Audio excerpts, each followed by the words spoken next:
저희는 이제 마지막 이슈로 한번 넘어가 보겠습니다. 이를 보시면서요, 구독과 좋아요, 알림 꼭 부탁드리도록 하겠습니다. 자, 이재명이라는 사람은 저는 참 연구 대상이에요. 이 연구 대상이라는 게 제가 정치인들을 많이 봐왔지 않습니까?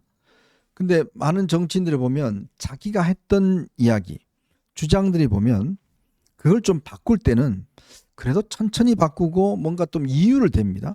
이유를 대면서 바꾸는데 이재명 대표가 얼마 전에 무슨 이야기 했냐면 주 52시간제 관련해서 네. 아니 이 한꺼번에 몰아서 일하는 게 그게 당연한 거 아니에요? 그런 요구들이 많은 게 그런 이야기를 했습니다. 네. 그 기업 관계자들 만나서. 네. 그래서 주 52시간제를 반도체법에 예외 조항으로 주는 거, exemption 조항을 두는 것에 대해서 굉장히 긍정적이다. 이런 이야기를 그때 나왔었지 않습니까? 그런데 그렇죠. 이제 당내에서 막 반발이 심했어요. 뭐 민노총도 반발하고. 그랬더니 그걸 슬쩍 빼면서 그 다음에 뭔 이야기를 했냐면 자, 이런 조건을 내겁니다. 주 52시간제 exemption 즉 제외하는 걸 하는데 단 뭐라고 그랬냐면 첫째, 국제 경쟁력 확보가 기여한 반도체 산업에서만. 둘째, R&D 연구에 한해서만. 셋째, 노동 시간을 늘리지 않고. 넷째, 연봉이 1억 5천만 원 이상인 고액 연봉제의 개별 동의하는 경우에만. 그 다음에 다섯 번째, 노동 시간 변형에 따른 수당, 연장 심야 주말을 전부 지급하는 조건으로. 여섯 번째, 이게 뭐 한시적으로. 그 다음에 여덟 번째, 건강을 해치지 않는 일정 범위 내에서 주 52시간제 예외를 검토한다. 이러면 뭐하러 합니까 이거를? 이거는요, 네? 뭐 하지 말자는 거죠. 하자고 해놓고 지금 허들이 뭐 7개, 8개를 하면요. 참, 그 뭐예요. 하지 말자는 얘기를 이런 식으로 하면 그게 말이 되나요? 그런데요, 생각해 보십시오. 이거 필요한 데가 어떤 데죠? 스타트업들이 필요한 거예요. 아, 그럼요. 왜냐하면 스타트업들이 경쟁에 이기기 위해서 이 52시간 넘어서서 열심히 일을 해서 뭐 새로운 성과를 내고 결과를 내기 위해서 일을 하는 거잖아요. 그런데 아니 1억 5천만 원 스타트업이 어떻게 1억 5천만 원 받습니까? 글쎄요. 못 받잖아요. 네. 그럼 이거는 저 대기업의 정말 고액 연봉자들만 하라는 건데 이거 해봤자 아무 소용이 없잖아요. 지금 이거를 하자는 기업들이 전부 다 보면 이 스타트업들, 스타트업이에요. 경쟁자 하는 업들 네. 이거 하는데 이런 7, 8가지 조건을 내걸고 하라 그러면 이 기업이 하겠습니까? 그러니까 이게 이제 그 업종의 특성에 따라서요. 이 반도체 R&D라든가 뭐 게임 업체 그 프로그래머들 뭐 이런 사람들은 그게 이제 그 뭐 이 기계를 만지는 이제 그 노동자들은 컨베이어 벨트가 놓으면 그냥 그거 몇 시간 딱 하면 되는 거지만 이게 일감이 왕창 몰릴 때가 있고 네. 일감이 좀 헐렁하게 들어올 때가 있고 그렇잖아요. 네네. 그러니까 왕창 들어올 때 이 근로기준법에 좀 어긋나는 거라도 그때 할 수 있다면. 근데 이거는 근로자가 동의했을 때, 네. 그렇죠? 근로자가 동의해서 하게 하면 되는 거 아니에요. 네. 그러니까 이것도 노사관계도 정부가 모든 거를 다 의율하려고 그러지 말고 가장 좋은 것이 노사 자율에 입각한 합의나 이런 게 있으면 그거를 정부가 존중해주면 좋다라는 거예요. 근데 지금 그 현장에 가보면요, 말씀드린 그 반도체 R&D라든가 뭐 게임 업계 뭐 이런 데서는 하겠다고 하는 거예요. 나는 더 일하겠다. 왜? 더 일해야지 뭐 더 자기 그 수입이 늘어나잖아요. 네네. 성과급도 받게 되고. 근데 그것마저도 딱 이 어떤 틀에 그 끼워 맞추려고 하니까 그러니까 안 되는 건데. 그러니까 뭐 이재명이 뭔가 이제 조금 철 좀 들어갖고 이제 시장 경제 원리에 부합되는 뭐 노동 정책을 좀 쓰는 거 했더니 아니에요. 예.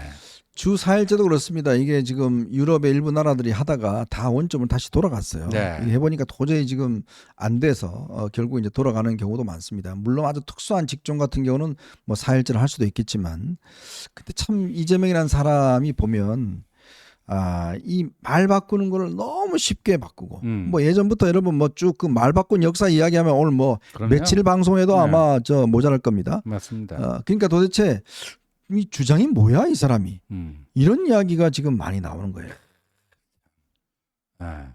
보니까 지금 뭐 경향신문에 단독 해갖고 조기 대선 앞두고 친명 외곽 조직이 2주 만에 5천 명의 회원을 늘렸다고. 네. 이거예요, 이거 사실은. 네. 예. 참 그렇습니다. 예. 참 마음이 제가- 지금 네. 콩밭에 가 있는 거예요. 음. 예.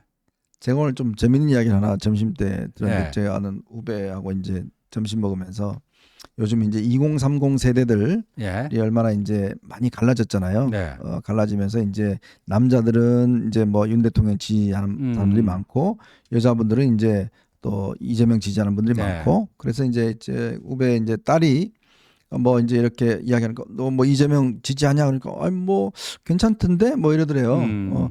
그래서 딴 거 딱 걷어치우고 이런 예를 들었답니다. 아마 여러분 기억나실 겁니다. 이재명 이 대표가 예전에 변호사 시절에 네. 자기의 그 조카인가요? 왜, 조카. 데이트 폭력. 데이트 폭력이 폭력? 아니죠. 살인이죠. 살인이죠, 그게. 사귄 여성의 어떤 이 네. 만나주지 않는다는 걸로 해서 그 여성의 집을 찾아가서 맞아요. 그 여성과 그다음에 그 엄마를 엄마까지. 살해하고 네. 그 아버지는 이제 그 피해서 건물에 떨어지다가 예. 굉장히 큰 상처를 맞아요. 입은 예. 사람들. 그래서 이제 구속이 돼서 이제 재판을 받았잖아요. 예.